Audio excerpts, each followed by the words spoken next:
من الشیطان الرجیم بسم اللہ الرحمن الرحیم رب اشرح لی صدری ویسر لی امری واحلل عقدۃ من لسانی یفقہوا قولی۔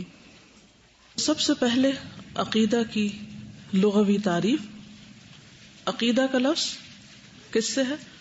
عقد سے، عقد، اور عقد کہتے ہیں ربط الشیء، کسی چیز کو باندھنا۔ اسی سے ہے اعتقدت کذا، میں نے اس طرح کا عقیدہ اپنایا، یعنی عقیدہ کا لفظ عقد سے ہے۔ عقد کا معنی گرہ لگانا، اور اعتقدت کا معنی ہے میں نے عقیدہ بنایا، یعنی اپنے دین کے بارے میں گرہ لگائی۔ عقدت علیہ القلب والضمیر، میں نے اس بات پر دل اور ضمیر سے گرہ لگائی۔ یعنی عقیدہ پھر کیا ہوا کہ وہ چیز جس پر انسان اپنے دل و ضمیر کے ساتھ گرہ لگاتا ہے، اس کو باندھ لیتا ہے، جسے کہتا ہے نا کہ پلے باندھ لیتا ہے۔ اور عقیدہ وہ چیز ہے ما یدین بہ الانسان، جس کے ساتھ انسان اپنا دین اختیار کرتا ہے، جس پر انسان کے دین کا انحصار ہوتا ہے۔ کہا جاتا ہے کہ فلاں کا عقیدہ اچھا ہے، اس کا عقیدہ درست ہے، تو معنی کیا ہے؟ یعنی شک سے سلامت ہے، شک سے محفوظ ہے، درست ہے۔ تو بنیادی طور پر عقیدہ دل سے تعلق رکھنے والا عمل ہے، یعنی دل سے کسی چیز پر ایمان لانا اور اس کی تصدیق کرنا۔ واضح؟ لغوی معنی سے، اصطلاحی معنی، اور عملی اس کی تطبیق یا عملی امپلیمنٹیشن کس طرح ہوگی، یعنی کس طرح آپ اس کو سمجھیں گے۔ مثلا اگر میں آپ سے پوچھوں یا آپ جا کے کسی سے پوچھیں کہ عقیدہ کیا ہوتا ہے، چلیے ایک چھوٹا سا سوال ہے، جا کے آپ میں سے ہر ایک اپنے بہن بھائی سے ادھر ادھر سب سے پوچھیں آپ کے خیال میں عقیدہ کیا ہوتا ہے۔ لوگ ہو سکتا ہے یہ بھی کہیں کہ وہ کیا ہوتا ہے، یعنی یہ بھی جواب متوقع ہے۔ دیکھیے پھر کل آپ انٹرسٹنگ جواب لے کر آئیے۔ ایک چیز اور بھی کہ کسی سے بھی جب آپ سوال کریں گے تو اس میں بھی آپ نے بہت محتاط ہونا ہے، یعنی آپ نے ان سے ٹانٹنگ وے میں نہیں پوچھنا، ان کو بلیٹل نہیں کرنا کہ ہم ان کو ٹیسٹ کرنے جا رہے ہیں، ان کو آتا جاتا کچھ نہیں، ہم ذرا ان کو کچھ بتائیں، یہ نہیں۔ سمپل بہت، سب سے پہلے اپنی اصلاح کرنی، اپنے اندر ہمدردی لانی ہے، ہمبل ہونا ہے، اور ایک دل سوزی کے ساتھ آپ نے دوسرے سے پوچھنا ہے کہ عقیدہ کیا ہوتا ہے، تمہارے خیال میں عقیدہ کیا ہوتا ہے۔ پھر آگے چلتے ہیں تو مزید آپ اس میں اور سوال بھی اس کو لمبا کر سکتے ہیں کہ کیا عقیدہ ضروری ہوتا ہے، اور درست عقیدہ کیا ہوتا ہے مثلا۔ تو اس کے سب سے پہلے پریسائز جواب آپ کو خود آنے چاہیے کہ ہوتا کیا ہے، کیا چیز ہے عقیدہ۔ تو سمپل ورڈز میں عقیدہ وہ چیز ہے جس پر انسان کے دین کی بنیاد ہے، یعنی جس کے ساتھ انسان اپنا دین اختیار کرتا ہے، وہ پہلی برک، وہ پہلی گرہ، وہ پہلا سیڈ جس سے انسان کے عمل کا پھر پورا ایک درخت بنتا ہے۔ تو عقیدہ پھر کیا ہوا؟ شریعت میں عقیدہ کس کو کہتے ہیں؟ اللہ تعالی، فرشتوں، رسولوں، کتابوں، یوم آخرت اور اچھی بری تقدیر پر ایمان لانا، انہیں ایمان کے ارکان بھی کہتے ہیں۔ تو یہ جو ایمان کے ارکان ہیں بیسیکلی یہ عقیدہ ہے۔ اس میں ہم وہ ڈیفینیشن پڑھتے رہتے نا، ایمان مفصل اور ایمان مجمل، اور پھر کہتے ہیں آمنت باللہ و ملائکتہ و کتبہ و رسلہ والیوم الآخر والقدر خیرہ و شرہ من اللہ تعالی والبعث بعد الموت، آخر میں آتا ہے، ٹھیک ہے۔ اور اسی کی دلیل آپ کو یاد کرائی گئی آج، آمن الرسول بما انزل الیہ۔ اب رسولوں کا بھی عقیدہ کیا ہوگا، کس پر بیسڈ ہوگا؟ بما انزل الیہ، وحی الہی پر، من ربہ، والمؤمنون، اور سارے مومنوں کا یہی عقیدہ، کل ان، سب کے سب جو اس دین پر، دین اسلام پر، وہ کیا کریں گے؟ کل آمن، بولیے نا باپ، اسی لیے تو یاد کرایا، باللہ،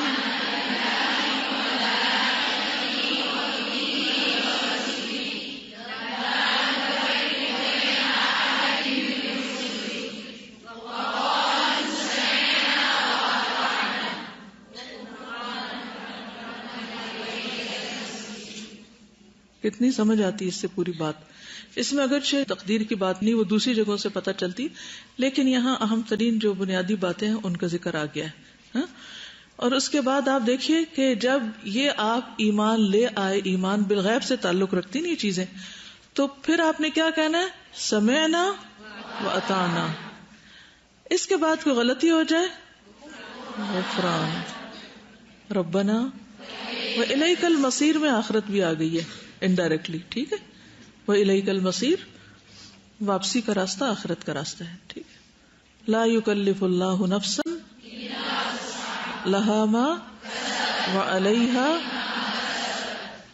ربنا ان نسینا.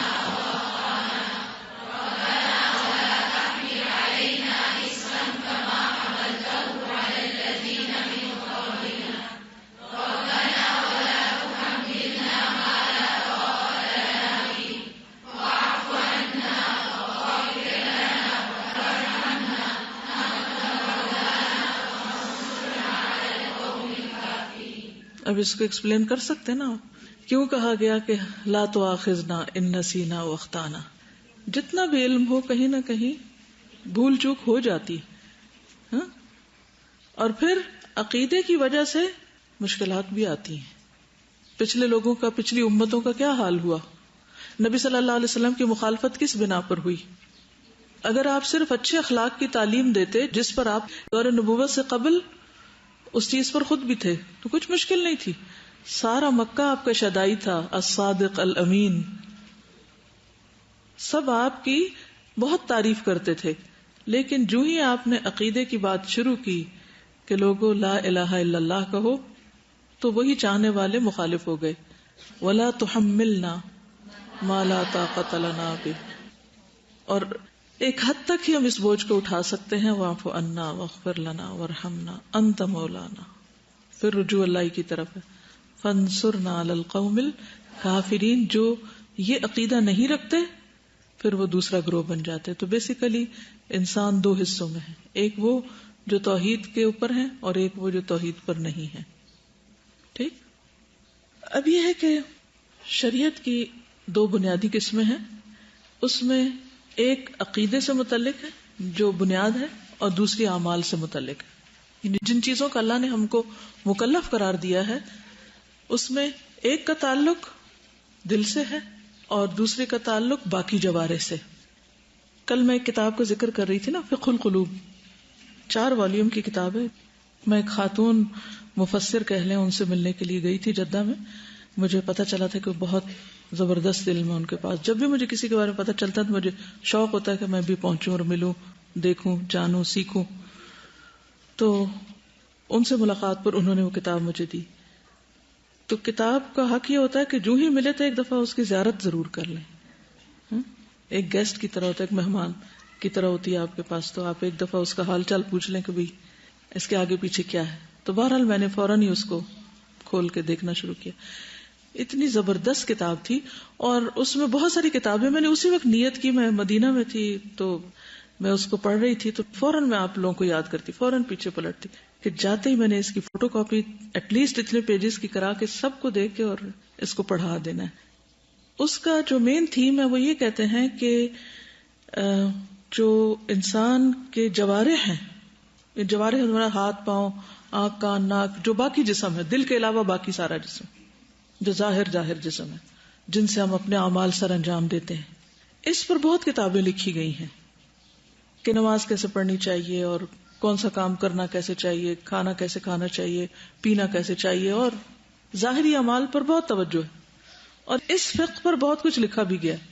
لیکن یہ سارے اعمال اس وقت تک قابل قبول نہیں جب تک دل درست نہیں، فقہ القلب نہیں پتا آپ کو. تو عقیدے کا تعلق فقہ القلوب سے ہے بیسیکلی، کہ دل کا کیا عالم ہے. اگر بنیاد ہی درست نہیں تو اوپر جتنی مرضی بڑی عمارت ہو سب ڈھہ جائے گی. اس لیے اس کا درست ہونا بہت ضروری. تو انشاءاللہ موقع ملا تو میں نے ٹھانی ہوئی، انشاءاللہ نیت کی ہوئی ہے کہ اس کو پڑھانا ہے، تاکہ آپ کو مزید اہمیت واضح ہو جائے کہ انسان اپنے دل ہی کے ہاتھوں کیسے کیسے دھوکے کھاتا ہے، اور انسان کو خود بھی پتہ نہیں چلتا. اور اگر اس کی سمجھ آ جائے اور اس کی اصلاح ہو جائے باقی ساری چیزیں پھر آسان ہو جاتی ہیں. تو جو شریعت نے جن کاموں کا ہم کو مکلف قرار دیا ہے وہ دو حصوں میں بانٹے جا سکتے ہیں. ایک حصہ ہے جو عقائد سے متعلق ہے اور ان عقائد کا تعلق دل سے ہے، اور دوسرا اعمال سے متعلق ہے اور اعمال کا تعلق جوارح سے ہے، یعنی باقی اعضاء سے ہے. ٹھیک ہے. تو اس لیے عام طور پر آپ جو اسلامک لٹریچر ہوگا اس میں دو لفظ پڑھیں گے، اعتقادات اور عملیات. تو اعتقادات جو ہیں وہ چیزیں ہیں جن کا بظاہر عمل سے تعلق نہیں، لیکن وہ عمل کے اندر شامل اور عمل کا حصہ ہیں، لیکن بظاہر عمل سے تعلق نہیں، اس کا تعلق دل سے ہے. ٹھیک ہے. جیسے اللہ تعالیٰ پر ایمان، اس کی ربوبیت پر، اس کی عبادت کے واجب ہونے کا اعتقاد رکھنا کہ ہم اس کی عبادت ہی کے لیے پیدا کیے گئے ہیں، تو اس کو دین کی اصل قرار دیا جاتا ہے. یعنی جو دل سے متعلق اعمال ہیں یہ دین کی اصل ہیں، ان کو اصول بھی کہا جاتا ہے. اور آپ نے کبھی الاصول الثلاثہ کا نام سنا ہوگا، کبھی سنی یہ ٹرم؟ اسلام کے 3 بنیادی اصول. نہیں، سب نے سنا ہوگا لیکن پتہ نہیں کیونکہ میں ٹرمینالوجی میں بول رہی ہوں. آپ کے ماں باپ نے بچپن سے آپ کو بتایا ہوگا کہ قبر میں جب فرشتے آتے ہیں منکر نکیر تو 3 سوال پوچھتے ہیں. کیا پوچھتے ہیں؟ من ربک، ما دینک، من نبیک. ان کو الاصول الثلاثہ کہا جاتا ہے. ان 3 سوالوں کے جواب جو ہیں یہ سب کو آنے چاہیے، کیونکہ پہلا ٹیسٹ مرنے کے بعد اس پر بیسڈ ہے، اس پر قبر کی تنگی کشادگی کا انحصار ہے. تو اس لیے بہت ضروری ہے کہ ان 3 سوالوں کے جواب ہر مسلمان کو بتاؤں. سب سے پہلا رب کا تعارف کہ رب کون ہے، تو اس کی ربوبیت کا پتہ ہو، اس کے اسماء، اس کے صفات کا پتہ ہو. دوسرا دین، ما دینوں کا، اور پھر رسول صلی اللہ علیہ وسلم کے بارے میں. خیر موقع ملا کبھی تو میں انشاءاللہ ان 3 سوالوں کے جواب الگ سے بھی پڑھا دوں گی، لیکن فی الحال یہ یاد رکھیے کہ اسلام کے جو ارکان ہیں ان کو دل سے ماننا یہ اصل ہے، عقیدہ ہے، بنیاد ہے. ان میں سے اگر کوئی ایک چیز بھی مسنگ ہوگی، کوئی اللہ کو مانے رسول کو نہ مانے، رسول کو مانے فرشتے کو نہ مانے، فرشتوں کو مانے کوئی آخرت کو نہ مانے، تو وہ مسلمان ہی نہیں ہو سکتا. اس کی بنیاد ہی خراب، اس کا عقیدہ ہی درست نہیں. ٹھیک ہے. اور پھر اگلا ہے کہ ماننے کا مطلب کیا ہے. نمبر 1 تو ماننا، اور پھر یہ کہ کیسے ماننا، اس میں کیا ہونا چاہیے اور کیا نہیں ہونا چاہیے. ڈوز اینڈ ڈونٹس دونوں پتہ ہونے چاہیے کہ کیا کیا اس ماننے کے اندر ہے اور کیا کیا اس کے اندر نہیں ہے. تو وہ جب دونوں کو الگ کریں گے تو پھر وہ صاف ستھرا خالص عقیدہ آپ کے اندر آئے گا. اور عملیات سے متعلق کیا چیزیں، عمل سے متعلق جن کو عام طور پر ہم عبادات کا نام دے دیتے ہیں، نماز، روزہ، حج، زکوٰۃ، یہ عملیات ہیں. ٹھیک ہے، عمل سے متعلق ہیں. ان کو فروع بھی کہا جاتا ہے، فرعی اعمال کہا جاتا ہے. اصل بنیاد عقیدہ اور فرعها عبادات. مثلا کلمۃ طیبۃ کشجرۃ طیبۃ اصلها ثابت، عقیدہ درست، وفرعها فی السماء. تب نتیجہ کیا آتا ہے؟ تؤتی اکلها کل حین. اس کے عمل میں پھر کنٹینیوٹی ہوتی ہے، دوام ہوتا ہے. جب عقیدہ درست ہوتا ہے اور جب اعمال درست ہوتے ہیں پھر وہ بینیفیشل انسان ہوتا ہے دوسروں کے لیے. تؤتی اکلها کل حین باذن ربها، موسٹ پروڈکٹیو انسان، کیونکہ وہ سب کچھ اللہ کے لیے کر رہا ہے. اس کو تعریف مل رہی ہے تب بھی کر رہا ہے، اسے تنقید مل رہی ہے تب بھی کر رہا ہے، اس کے لیے تنگی ہے تب بھی کر رہا ہے، خوشی کا حال ہے تب بھی کر رہا ہے، کیونکہ اس نے اپنے رب کو پا لیا ہے اور وہ ہر چیز سے اوپر اٹھ گیا ہے، اس لیے اس کے عمل میں دوام ہے. اور صحابہ کرام کی خوبی یہی تھی کہ انہوں نے ایسا دین پایا تھا کہ جس کے بعد نبی صلی اللہ علیہ وسلم دنیا سے چلے بھی گئے تو ان کے عمل میں رتی برابر بھی کمی نہیں آئی اس طرح کہ وہ اپنے مشن سے پھر گئے ہوں. اللہ یہ کون پھرے تھے؟ پھرنے والے کون تھے؟ مرتدین کون تھے؟ جن کا ایمان مضبوط نہیں تھا، وہ یا قبیلے کی وجہ سے یا دیکھا دیکھی یا کچھ فائدوں کے لیے مسلمان ہوئے تھے، یا ایک ڈر کی وجہ سے کہ حضور صلی اللہ علیہ وسلم نے مکہ فتح کر لیا تھا اور اٹ واز انڈرسٹوڈ کہ جو مکہ کی کنجی جس کے پاس کعبہ کی ہے وہی سب کو ایک طرح سے رول کرے گا، تو وہ پھر ایک طرح سے مغلوب ہو گئے تھے بیسیکلی. اور نبی صلی اللہ علیہ وسلم کی وفات کے بعد پھر انہوں نے سر اٹھا لیا. پھر حضرت ابوبکر صدیق نے ان کی سرکوبی کی اور دین کو ایک طرح سے جو اللہ کے رسول صلی اللہ علیہ وسلم نے قائم کیا تھا اس کو مزید آگے بڑھایا. اور پھر یہ عقیدہ دو طرح کا ہوتا ہے, ایک فاسد عقیدہ ہوتا ہے اور ایک صحیح عقیدہ ہوتا ہے. صحیح عقیدہ تو وہ ہے جو وحی الہی پر مبنی ہو, اور فاسد عقیدہ وہ ہے جو محض انسان کی ظن و تخمین یا عقل یا لوگوں کی باتوں پر, قول اقوال پر مبنی ہو. تو صحیح عقیدہ کیا ہوا؟ جس پر دین قائم ہے اور جس کے مطابق عمل قبول ہوتے ہیں, یعنی وہ بیج جس سے درخت پھوٹتا ہے. اگر بیج خراب ہو جائے, آج کل موسم بڑا اچھا ہے, بارشیں ہو رہی ہیں, لوگ بڑے خوش ہیں, لیکن آپ کو پتا ہے کسانوں کو کتنی پریشانی ہے, جن کی فصلیں ہیں, زمینیں ہیں, جن کی گندم گیلی ہو رہی ہے. تو میں اپنی والدہ سے صبح پوچھ رہی تھی کہ اس سے کیا فرق پڑتا ہے, گندم گیلی ہو جائے تو سوکھ جائے گی. تو کہنے لگی کہ جب گیلی ہوتی ہے تو پھول جاتی ہے, اس میں بو پڑ جاتی ہے, وہ کھانے کے قابل نہیں رہتی. تو بیج خراب ہو گیا نا, اب وہ دوبارہ اگنے کے قابل بھی نہیں رہے گی, یہ بیج خراب ہو گیا. تو جب عقیدہ خراب ہو جائے تو اخلاق بھی خراب اور عبادات بھی خراب اور سارے اعمال بگڑ جاتے ہیں. ان میں نہ وہ خوبصورتی ہوتی ہے, نہ وہ خوشبو ہوتی ہے, نہ وہ پھر طاقت دیتے ہیں انسان کو, اور نہ ہی وہ آخرت میں کوئی اس کے لیے فائدہ مند ہوتے ہیں. سورۃ الکہف میں اللہ تعالیٰ فرماتے ہیں فَمَنْ كَانَ يَرْجُو لِقَاءَ رَبِّهِ فَلْيَعْمَلْ عَمَلًا صَالِحًا. کس طرح کے عملاً صالحاً؟ وَلَا يُشْرِكْ بِعِبَادَةِ رَبِّهِ أَحَدًا, یعنی اس کے عبادت میں کوئی اور شریک نہ ہو. بت وغیرہ تو دور کی بات ہے, کوئی اور انسان بھی شریک نہ ہو, یعنی کسی کی تعریف یا کسی کو خوش کرنے کے لیے انسان کوئی کام نہ کر رہا ہو, بلکہ اللہ ہی کے لیے کرے, کیونکہ اللہ نے پیدا اس لیے کیا ہم کو, یعنی کمپلیٹ ایلیمینیشن آف شرک. یہ سورۃ الکہف کی آخری آیت ہے 110 110. سورۃ الزمر آیت 65 میں اللہ تعالیٰ فرماتے ہیں وَلَقَدْ أُوحِيَ إِلَيْكَ وَإِلَى الَّذِينَ مِن قَبْلِكَ لَئِنْ أَشْرَكْتَ لَيَحْبَطَنَّ عَمَلُكَ وَلَتَكُونَنَّ مِنَ الْخَاسِرِينَ.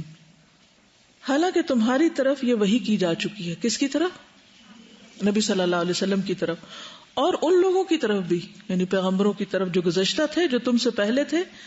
کیا کہ اگر تم نے شرک کیا تو تمہارے عمل برباد ہو جائیں گے. یہ کن سے کہا جا رہا ہے؟ سارے انبیاء سے کہا جا رہا ہے, سارے لوگوں سے کہا جا رہا ہے, اور تم نقصان اٹھانے والوں میں شامل ہو جاؤ گے. یعنی اللہ تعالیٰ نے اتنی واضح طور پر یہ بات بتا دی کہ اگر کسی کے بھی عمل میں شرک ہوا, یعنی کسی کے اندر بھی اگر ذرے برابر شرک ہوا, تو اس کے باقی اعمال قبول نہیں ہوں گے. اس لیے اگر ظاہری طور پر لوگ بہت کچھ بھی کر رہے ہوں, بڑے بڑے چیریٹی کے کام اور زمین آسمان کے خلابے ملا دیں, لیکن اگر انہوں نے اپنے رب کو نہیں پایا, اس کی قدر نہیں کی, اس کو نہیں پہچانا, اور اپنی زندگی کا مقصد نہیں پایا. مقصد کیا ہے؟ وَمَا خَلَقْتُ الْجِنَّ وَالْإِنسَ إِلَّا لِيَعْبُدُونَ. اور کیسی عبادت؟ جیسے میں نے کہا تھا نا کہ کیا کرنا اور کیا نہیں کرنا.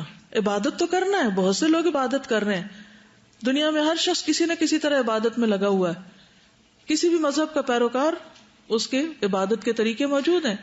لیکن فرق کہاں آ جاتا ہے؟ وَلَا يُشْرِكْ بِعِبَادَةِ رَبِّهِ أَحَدًا میں آتا ہے کہ وہاں ان کے ہاں مسئلہ کیا ہے کہ وہ اللہ کی عبادت تو کرتے ہیں, بھگوان کو مانتے ہیں, لیکن ساتھ دوسروں کو بھی ملا لیتے ہیں.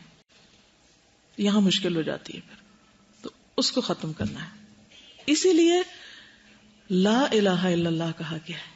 پہلے نفی کی گئی, پھر ثبوت دیا گیا اللہ کی عبادت کا.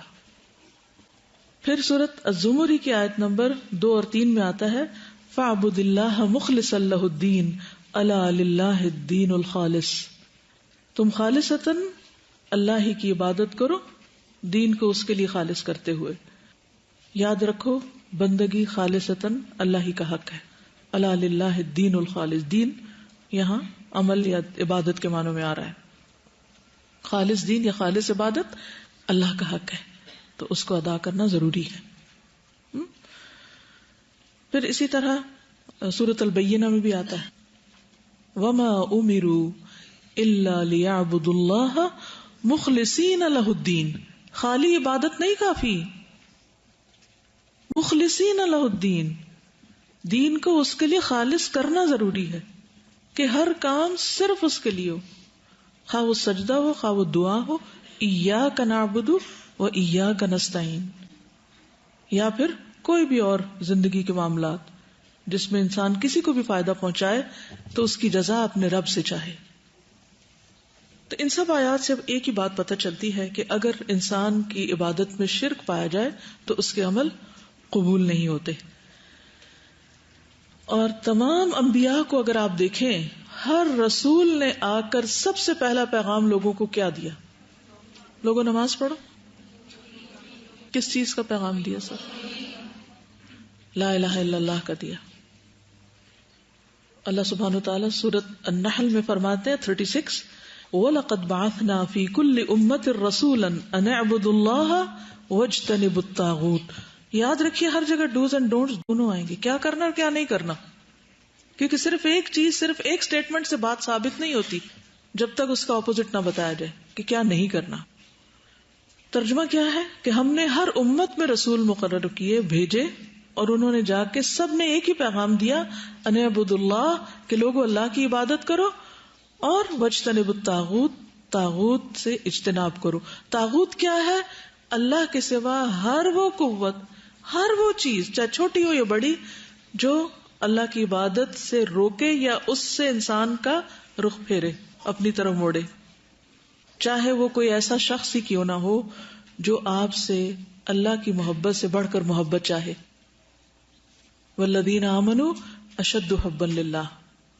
خیر اس کی پھر آگے ڈیٹیل میں بعد میں جائیں گے کہ طاغوت میں کون کون آتا ہے اور کس طرح طاغوت، یعنی طاغوت بیسیکلی کیا؟ سرکش قوت، کہ کوئی بھی قوت جو اللہ کے مقابلے میں آپ کو اپنی بندگی کی طرف بلائے، اپنی بات ماننے کے لیے کہے، تو اس کا انکار کرنا ہے کہ جی یہ اللہ کا حکم ہے، یہ میرے لیے ماننا ضروری ہے. تو پیغمبروں نے سب سے پہلے لوگوں کے عقیدے کی اصلاح کی، ایک اللہ کی عبادت کی طرف ان کو بلایا، اور اس کے علاوہ سب کی عبادت سے، بندگی سے روک دیا. سورۃ الاعراف آیت نمبر 59، 65، 73، 85 آپ سب نے پڑھی ہوگی، دوبارہ چیک بھی کر لیجئے.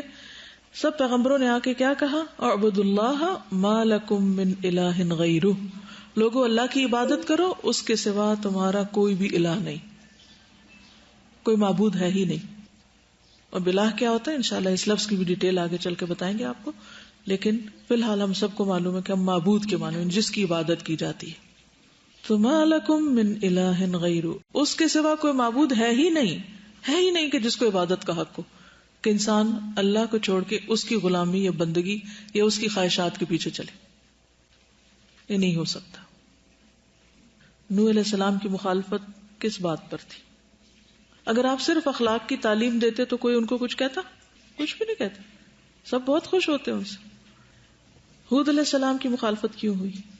صالح علیہ السلام کے پیچھے کیوں لوگ پڑے؟ شعیب علیہ السلام کو کس چیز کی مخالفت تھی؟ ٹھیک ہے وہ ناپ تول میں کمی کی بات تھی، مگر وہ سیکنڈری بات تھی، بنیادی اسی توحید کی بات تھی. تو سارے انبیاء علیہم السلام نے اپنی اپنی قوموں سے ایک ہی بات کہی تھی. نبی صلی اللہ علیہ وسلم مکہ میں 13 سال ٹھہرے اور لوگوں کو توحید ہی کی دعوت دیتے رہے، کیونکہ اسی پر اسلام کی عمارت قائم ہوتی ہے. مدینہ میں آ کر پھر وہ عمارت تعمیر ہوئی، لیکن مکہ میں اس کی بنیادیں پڑی. ان سب چیزوں کی روشنی میں ہم سب کو بھی سب سے پہلے اپنی فکر کس بات میں کرنی چاہیے، یعنی میرا عقیدہ ہے کیا، اور وہ کتنا مضبوط ہے، وہ گرہ کتنی پکی ہے. مثلاً آپ گر رہے ہیں کہیں سے اور آپ نے کوئی رسی پکڑنی ہے جس سے پکڑ کے آپ نے اوپر چڑھنا ہے، اور اگر آپ کو پتا ہو کہ وہ رسی کی جو گرہ ہے اوپر وہ ڈھیلی ہے تو پکڑیں گے اس کو، کیا وہ بچائے گی آپ کو رسی پکڑے ہوئے؟ ہم نے دین کی ڈھیلی ڈالی رسی پکڑی ہوئی ہے اور جو وہ گرہ لگائی ہوئی ہے اس کی دل میں وہ بس ایسے ہی ہے کہ بس ٹھیک ہے دین تب بھی ٹھیک ہے، نہیں ہے تو بھی کوئی بات نہیں، سو بٹ اتنی بڑی امپورٹنٹ کیا چیز ہے، کیا فرق پڑتا ہے. حالانکہ اسی پر انسان کی کامیابی یا ناکامی کا انحصار ہے. نبی صلی اللہ علیہ وسلم نے فرمایا کہ ایمان تمہارے پیٹوں میں اسی طرح پرانا ہو جاتا ہے جیسے کپڑا پرانا ہوتا ہے. یعنی یہ نہیں کہ آپ نے ایک دفعہ لا الہ الا اللہ پڑھ لیا تو کافی ہو گیا، وہ پرانا بھی ہو جاتا ہے، پھر اس کی تجدید ضروری ہوتی. ٹھیک ہے.